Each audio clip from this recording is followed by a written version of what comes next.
بسم اللہ الرحمن الرحیم۔ السلام علیکم، آپ دیکھ رہے ہیں الف نیوز اور میں ہوں آپ کے ساتھ ماجد علی۔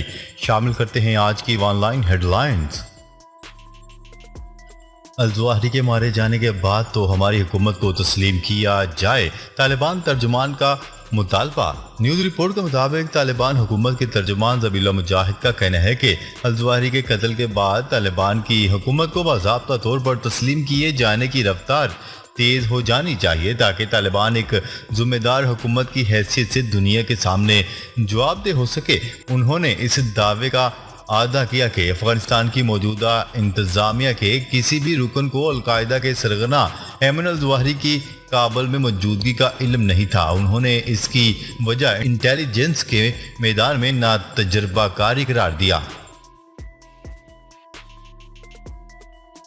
چین کے ساتھ تعلقات نارمل ہیں اور نہ ہی ہو سکتے ہیں۔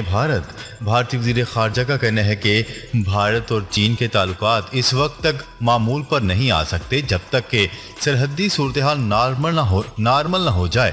ان کا کہنا تھا کہ اگر سرحد پر امن و سکون خراب ہوتا ہے تو تعلقات مزید متاثر ہوں گے۔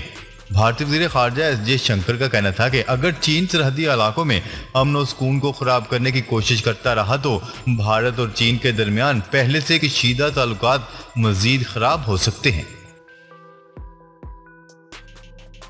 روس سے تیل کی خریداری محدود کرنے کے لیے دباؤ نہیں، بھارت کا اہم بیان سامنے آ گیا۔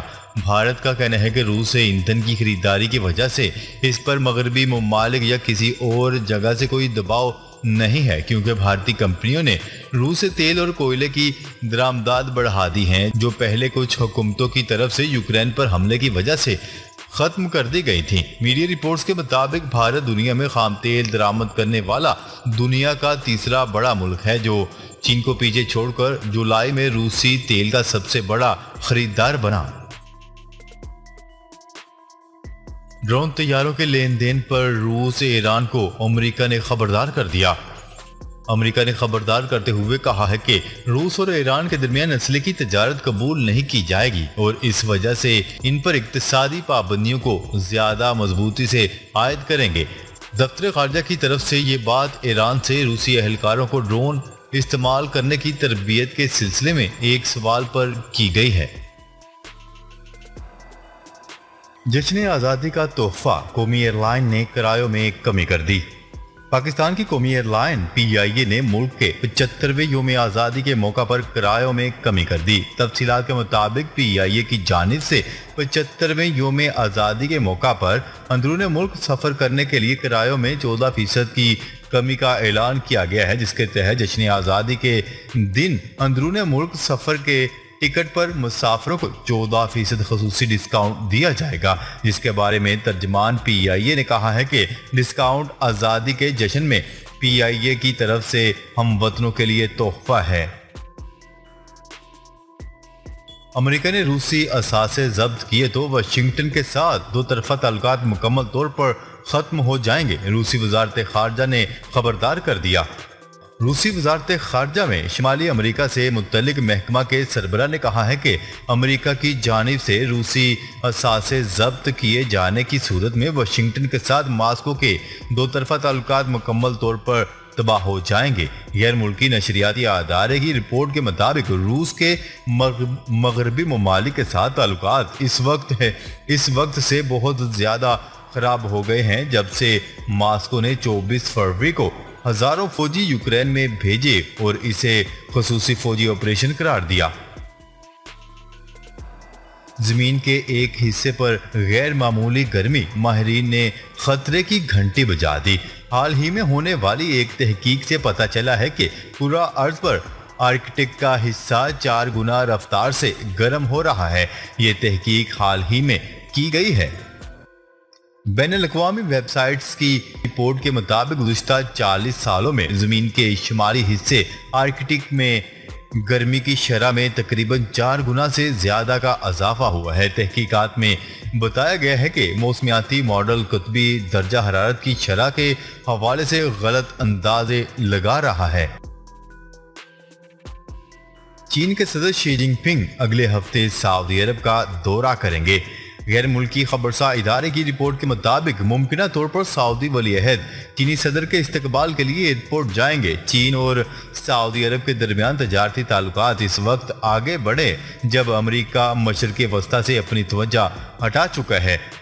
دوسری طرف امریکی اخبار وال اسٹریٹ جرنل نے دعویٰ کیا ہے کہ چین کے صدر شی جن پنگ کی رواں برس کے آخر میں امریکی صدر جو بائیڈن کے ساتھ بھی ملاقات کا امکان ہے۔ رپورٹ کے مطابق جو بائیڈن انتظامیہ بہت عرصے سے دونوں سربراہان مملکت کے درمیان ملاقات کروانا چاہتی تھی، لیکن فی الحال اس ملاقات کی تصدیق نہیں ہو سکی۔ جنوبی کوریا کے 9 لڑاکا طیارے ہنگامی طور پر بھارت میں اتر گئے۔ جنوبی کوریا کے 9 لڑاکا طیارے گزشتہ دن ری-فیولنگ کے لیے ہنگامی طور پر بھارت میں اترے۔ انڈیا ٹوڈے کی رپورٹ کے مطابق 9 اگست کے روز اچانک کلکتہ کی فضا میں لڑاکا طیاروں کے سپر سونک ساؤنڈ سے گونج اٹھی اور یکے بعد دیگرے جنوبی کوریا کے 9 بلیک ایگل لڑاکا طیارے کلکتہ ایئرپورٹ پر لینڈ ہوئے۔ طیاروں کی لینڈنگ کا مقصد ری فیولنگ اور عملے کا آرام کرنا بتایا گیا ہے۔ لاہور کے علامہ اقبال انٹرنیشنل ایئرپورٹ سے بعد از حج آپریشن مکمل کر لیا گیا۔ ترجمان پاکستان سول ایویشن کے مطابق لاہور ایئرپورٹ سے پوسٹ حج فلائٹ آپریشن 14 جولائی سے شروع ہوا اور 11 اگست تک جاری رہا۔ ترجمان کے مطابق اس عرصے میں لاہور کے علامہ اقبال انٹرنیشنل ایئرپورٹ پر سعودیہ سے 128 شیڈول فلائٹس پہنچی، جن کے ذریعے 13,393 حجاج کو وطن واپس لایا گیا۔ امریکہ کا سندھ سمیت دیگر صوبوں کے لیے $1 ملین امداد کا اعلان۔ امریکہ سے ملنے والی $1 ملین کی امداد سے سیلاب اور دیگر ہنگامی صورتحال سے نپٹنے کے لیے اقدامات کیے جائیں گے۔ وزیر اعلیٰ سندھ سید مراد علی شاہ اور پاکستان میں امریکی سفیر مسٹر ڈونلڈ بلوم نے جمعے کو وزیر اعلیٰ ہاؤس میں ملاقات کے دوران موسلادھار بارش سے ہونے والے جانی و مالی نقصانات سمیت تعلیم اور صحت شعبوں اور باہمی دلچسپی کے دیگر امور کے منصوبوں پر تبادلہ خیال کیا۔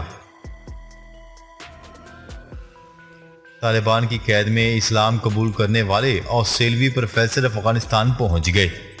طالبان کی قید میں اسلام قبول کرنے والے آسٹریلوی پروفیسر افغانستان میں امارات اسلامیہ کی حکومت کے قیام کا 1 سال مکمل ہونے کی خوشی میں کابل پہنچ گئے اور طالبان حکومت کو اپنی حمایت کا یقین دلایا۔ عالمی خبرساں ادارے کی رپورٹ کے مطابق آسٹریلوی پروفیسر کو 2016 میں امریکی ساتھی سمیت یونیورسٹی کے قریب سے طالبان نے اغوا کر لیا تھا اور 3 سال تک یرغمال بنائے رکھا۔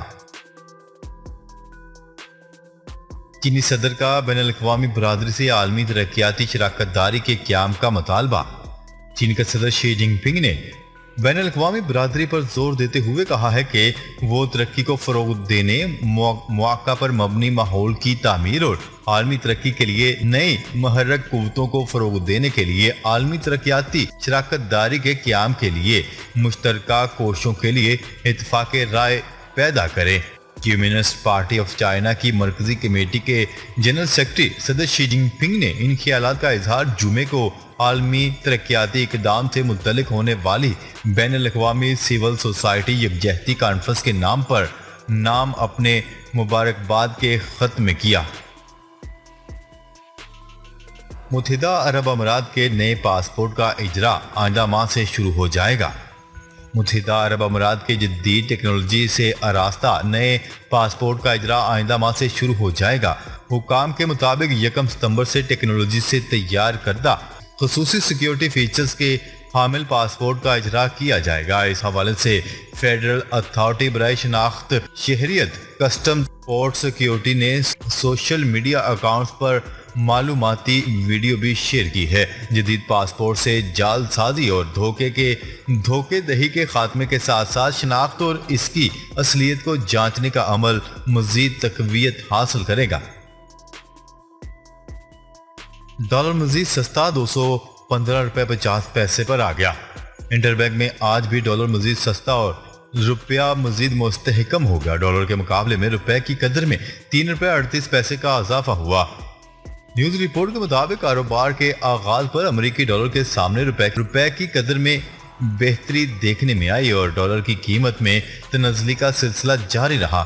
کاروبار کے اختتام پر انٹر بینک میں ڈالر کی قیمت میں 3 روپے 38 پیسے کی کمی ہوئی اور ڈالر 215 روپے 50 پیسے پر آ گیا۔ قومی ایتھلیٹ ارشد ندیم نے اسلامک گیم کے جیولین تھرو مقابلے میں گولڈ میڈل جیت لیا۔ ترکی میں جاری مقابلوں میں ارشد ندیم نے اپنی پہلی باری میں 89.40 میٹر جبکہ دوسری باری میں 88.55 میٹر کی تھرو پھینکی، جبکہ انہوں نے تیسری باری میں 75.50 میٹر، چوتھی باری میں 82.40 میٹر جبکہ آخری باری میں 83.33 میٹر کی تھرو لگا کر 6 دنوں میں دوسرا گولڈ میڈل اپنے نام کر لیا۔ بحیرہ عرب میں ہوا کا کم دباؤ ڈپریشن میں تبدیل، سمندر میں طغیانی، کراچی میں مزید بارشوں کا امکان۔ بحیرہ عرب میں موجود ہوا کا کم دباؤ ڈپریشن میں تبدیل ہو گیا۔ محکمہ موسمیات کی جانب سے تیسرا الرٹ جاری کر دیا گیا۔ محکمہ موسمیات نے خبردار کرتے ہوئے کہا ہے کہ اس سسٹم کے زیر اثر آئندہ 2 روز کے دوران سمندر میں شدید طغیانی رہے گی۔ سندھ اور بلوچستان میں ماہی گیر 14 اگست تک گہرے سمندر میں نہ جائیں۔ IMF قرض کی قسط رواں ماہ کے آخر میں ملنے کا امکان۔ پاکستان کو قرض پروگرام کی قسط جاری کرنے کے لیے IMF ایگزیکٹو بورڈ اجلاس 29 اگست کو طلب کر لیا گیا۔ 31 اگست کو دفتری اوقات کار ختم ہونے سے پہلے رقم پاکستان کے اکاؤنٹ میں منتقل ہونے کا امکان ہے۔ وزیر خارجہ مفتاح اسماعیل کہتے ہیں کہ اظہار آمادگی کا لیٹر جلد دستخط کر کے IMF کو بھیج دیں گے۔ صدر مملکت نے قیدیوں کی سزاؤں میں کمی کا اعلان کر دیا۔